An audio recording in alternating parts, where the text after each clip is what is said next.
Salut à tous et bienvenue dans ce 15e épisode de Devant l'ordi.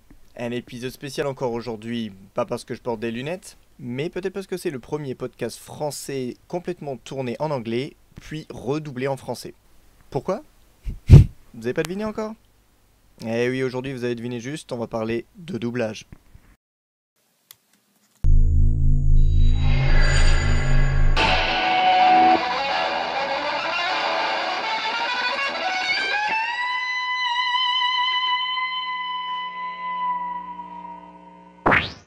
Le doublage est quelque chose d'assez particulier. La plupart des pays regardent les films dans leur version originale, mais en y incluant des sous-titres. Mais nous les Français, on a l'habitude d'entendre du français partout. Avec cette même impression étrange que vous avez depuis que vous avez commencé à regarder cet épisode. Pourquoi, bordel, ta bouche ne va pas du tout avec ce que tu racontes? Je ne dis pas que le doublage est une mauvaise chose. Déjà pour les enfants, tu lis pas nécessairement suffisamment bien avant l'âge de 7 ans, et même à ce moment-là, c'est pas dit que tu lises assez vite pour pouvoir comprendre les sous-titres et en même temps voir ce qui se passe à l'écran. Et même plus grand, il arrive que tu sois juste fatigué quand tu rentres, que tu as envie de mettre ton cerveau de côté et que tu veux regarder quelque chose de manière plus passive. Dans ta langue d'origine, c'est plus facile. En plus, il y a plein de films et de séries télé qui sont super, même lorsqu'ils sont doublés. Parfois, ils sont même supérieurs à leur version originale. Chut. Les Simpsons. Je ne dis pas que le cast original ne fait pas un super boulot, mais mince, Philippe Pétieux est tellement génial dans ce rôle. Et en quoi l'éducation peut me rendre plus intelligent? Chaque fois que j'apprends quelque chose de nouveau, j'oublie quelque chose que je savais. Me mangez pas, j'ai une femme et des gosses, mangez-les! Tu peux pas conduire, papa. Il a emporté ton permis. Je vais essayer quand même. Ça marche, c'est un miracle! Hé, je me souviens pas avoir dit ça. Pour commencer, appuyez sur n'importe quelle touche. Où est-ce qu'elle est la n'importe quelle touche? Je vois ESC, CTRL et PEGU. Ok, la plupart du temps, il est plus facile de s'arrêter sur la version qu'on a entendue en premier. Et forcément, pour les Français, c'est la version française qui prime et qu'on préfère. Jusqu'à... Ouais.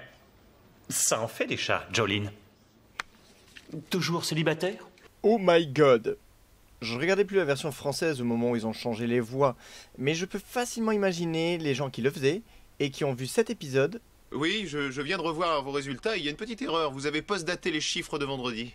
Oui, c'est mal parce que... Ah bah oui, ça fiche mon pénis par terre. Puis celui-là.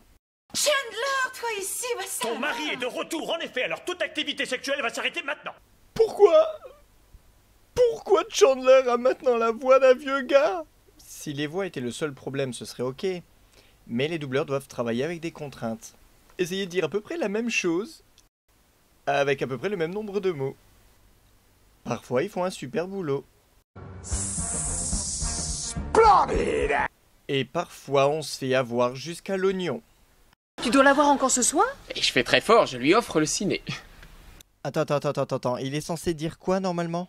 Are you seeing her again tonight? Yep, Icecapades.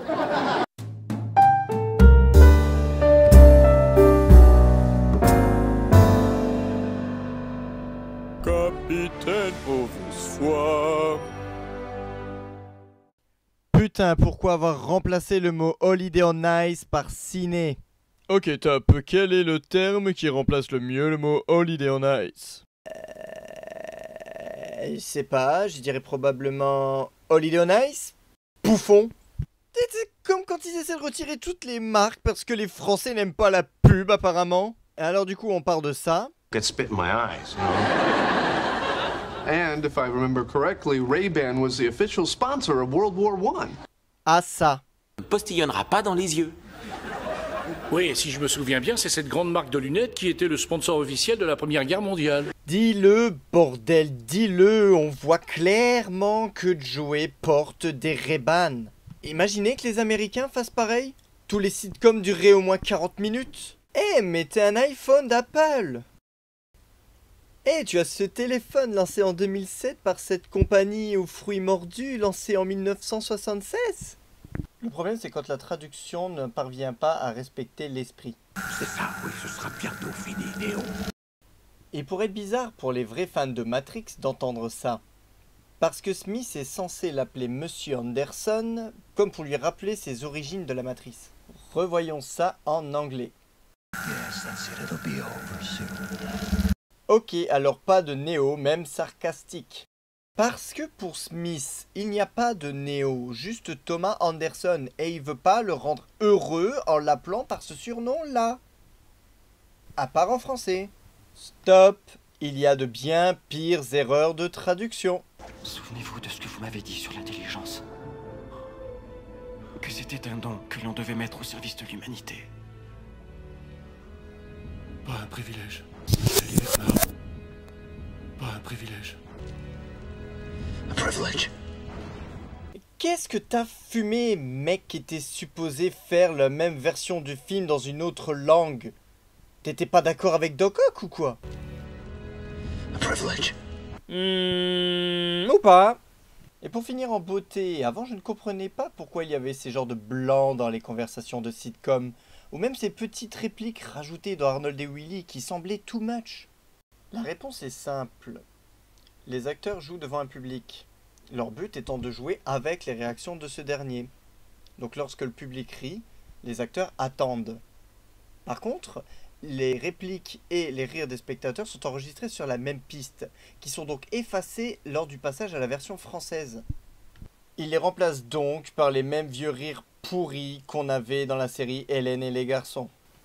Et du coup, on ressent pas du tout la même chose lorsqu'on regarde ça.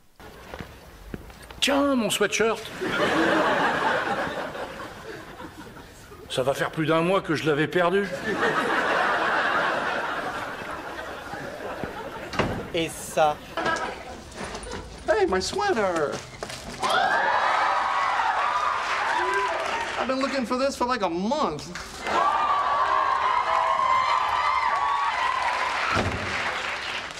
Oh my god!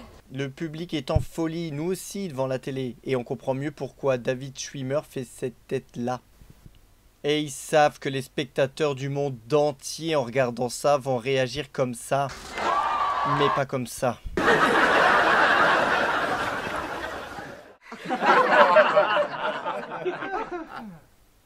En fait, le doublage est une bonne chose. Ça permet aux gens du monde entier d'accéder à toutes les œuvres possibles et inimaginables. Et ça, c'est super. Lorsqu'il y a la possibilité de voir une œuvre dans sa version originale, ça permet d'entrevoir ce que les acteurs, les producteurs, les réalisateurs ont vraiment voulu raconter comme histoire. Allez, on finit avec la vidéo du mois. Enjoy, et au mois prochain. Avec une vraie version française cette fois-ci.